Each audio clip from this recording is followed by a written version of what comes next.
जंगल के बीच घोड़ों की टापों की आवाज और अचानक सब कुछ थम जाता है। गुरु अपने घोड़े से उतरते हैं, एक पेड़ के नीचे खड़े हो जाते हैं, जैसे उन्हें पहले से पता हो कि कुछ आने वाला है। झाड़ियों में हलचल होती है और फिर एक ऐसा दृश्य सामने आता है जिसे देखकर रूह कांप जाए।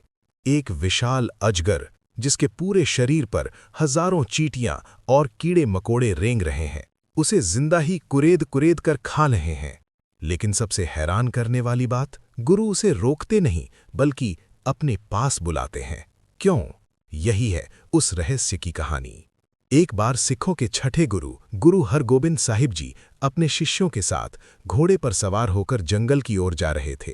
रास्ता शांत था, लेकिन उस शांति में एक गहराई थी। अचानक गुरु साहिब घोड़े से उतरकर एक वृक्ष के नीचे खड़े हो गए। तभी पास की झाड़ियों में हलचल हुई और वहां से एक बहुत बड़ा मोटा अजगर बाहर निकलने लगा। उसके शरीर पर हजारों चींटियां और कीड़े मकोड़े रेंग रहे थे। वे उसे जिंदा ही कुरेद कुरेद कर खा रहे थे। ये दृश्य इतना भयानक था कि शिष्य घबरा गए। वे तुरंत उस सांप को मारने के लिए दौड़े, लेकिन गुरु साहिब ने उन्हें रोक दिया। इसे मारो नहीं, इसे हमारे पास आने दो। शिष्य पीछे हट गए। अजगर तड़पता छटपटाता हुआ धीरे धीरे गुरु साहब के पास पहुंचा। उसकी हालत देखकर ऐसा लग रहा था जैसे हर पल उसके लिए एक यातना हो। गुरु साहब ने शांत भाव से अपने दाएं पैर के अंगूठे को उसके सिर से स्पर्श किया और उसी क्षण उसका पूरा शरीर फट गया और वो तुरंत मर गया। उसके शरीर के भीतर से भी करोड़ों की संख्या में कीड़े मकोड़े बाहर निकलने लगे। अंदर भी वही कीड़े उसे खा रहे थे। ये देखकर सभी शिष्य स्तब्ध रह गए।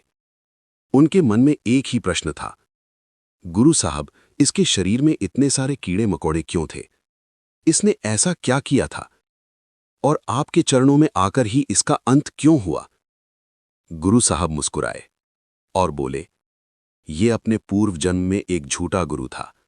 लोगों को अपने शिष्य बनाता था। अब रहस्य खुलने लगा था। ये ना तो स्वयं कोई पूजा करता था, ना भजन, ना सुमिरन, ना जप, लेकिन अपने शिष्यों का धन लूटता था।